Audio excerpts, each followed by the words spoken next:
অনেক দিন ধরে শরীর মন কিছুই ভালো নেই, তাই শরীর এবং মন ভালো করার জন্য চলে আসলাম বাপের বাড়িতে বেড়ানোর জন্য, মানে আমার বড়বাপুর বাসায়।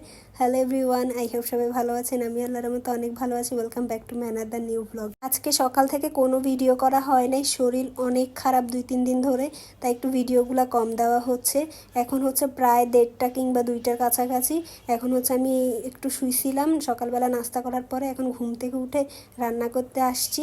আজকে একটু বড় আপুর বাসায় যাব, ওইখানে কয়েকদিন থাকবো। তো আজকে হচ্ছে আমি ডাল রান্না করব, আর হচ্ছে একটু মুরগির মাংস ছিল অল্প, ওইটা হচ্ছে রান্না করব। দুপুরে খেয়ে আমি হচ্ছে সন্ধ্যার দিকে আপুর বাসায় যাব। আপুদের বাসায় কাছে হওয়ার কারণেই আমার সবসময় যাওয়া হয়, কিন্তু গিয়ে কখনো থাকা হয় না। কিন্তু এবারে প্ল্যান করছি আমি আপুদের বাসায় যাব, এখন ওইখানে গিয়ে হচ্ছে আমি থাকবো। আমার ডাল রান্না হয়ে গেছে। আমি বাগারটা এত পণ্ডিতি করে স্টাইল মারে করতে গিয়ে হচ্ছে কালো করে ফেলছে, এবং ডালগুলো পরে কালো হয়ে গেছে, মানে বেশি পুড়াই ফেলছিলাম। এই কয়দিন শরীর এত খারাপ যাচ্ছে, ঘুম হয় না ঠিক মতো, যার কারণে হচ্ছে শরীর অনেক বেশি খারাপ। আর বাসার মধ্যে থাকতে থাকতে কেমন যেন একটু দম বন্ধ লাগতেছে, মনে হচ্ছে পরিবেশ চেঞ্জ হলে ভালো লাগবে। সেজন্য তানবীরকে বললাম যে আপুদের বাসায় গিয়ে কয়দিন থাকি, তো ও রাজি হয়ে গেছে এবং ও বললো গিয়ে তুমি থাকতে পারো। পরে হচ্ছে আমি সকাল থেকে আর কোনো ভিডিও ক্লিপ কিছুই নেই, জাস্ট হচ্ছে এখন রান্না করব, রান্না করে খাওয়া দাওয়া করে একটু রেস্ট নিয়ে তারপর হচ্ছে আপুদের বাসায় যাব। ভাবতেছি বড় আপুর বাসায় 3 দিন থাকবো এবং মেজো আপুর বাসায় 3 দিন থাকবো। 6 দিন যখন হবে তারপর হচ্ছে আমি আমার বাসায় যাব। তো এদিকে কথা বলতে বলতে অলমোস্ট আমার রান্না বান্না কমপ্লিটের কাছাকাছি। এদিকে আমি সব মশলা কষিয়ে, একটু মুরগি ছিল ওইটা আলু দিয়ে ভালো করে এটাকে কষাইতেছিলাম, মানে যতক্ষণ পর্যন্ত এটা মানে 80% কুক না হয়, তারপর হচ্ছে আমি একটু পানি দিয়ে অনেকক্ষণ পর্যন্ত এটাকে রান্না করব। এই তো আমার রান্না হয়ে গেছে এদিকে কথা বলতে বলতে।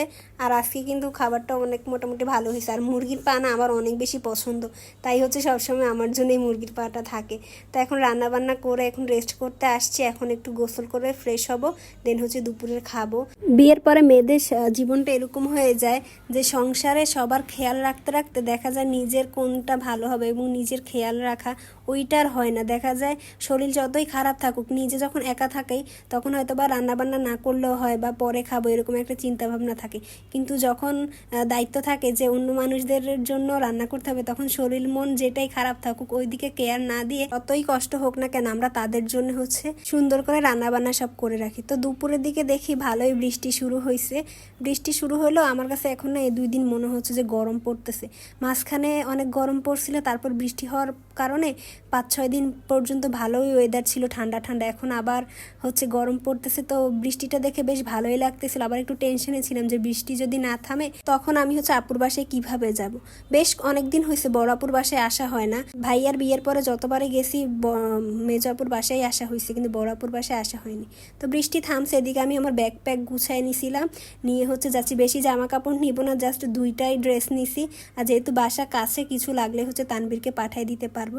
তো এদিকে হচ্ছে বুধবার হাটের বাজার।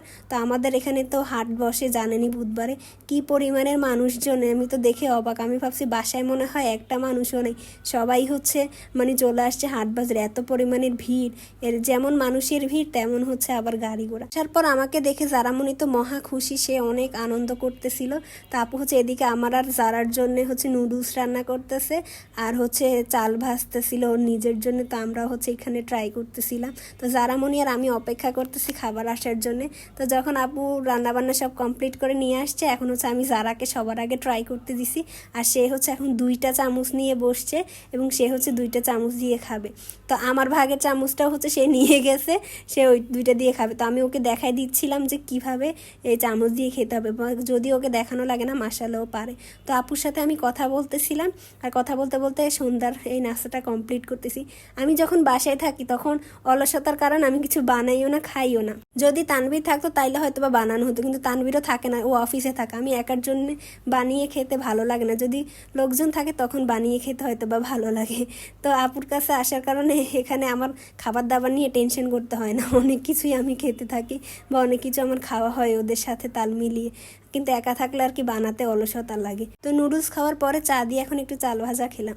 তো এটাই ছিল আমার আজকের ভিডিও। আশা করছি ভিডিওটা আপনাদের সবার কাছে ভালো লেগেছে। সবাই ভালো থাকবেন, সুস্থ থাকবেন, আর আমাদের জন্য দোয়া করবেন। আল্লাহ হাফেজ।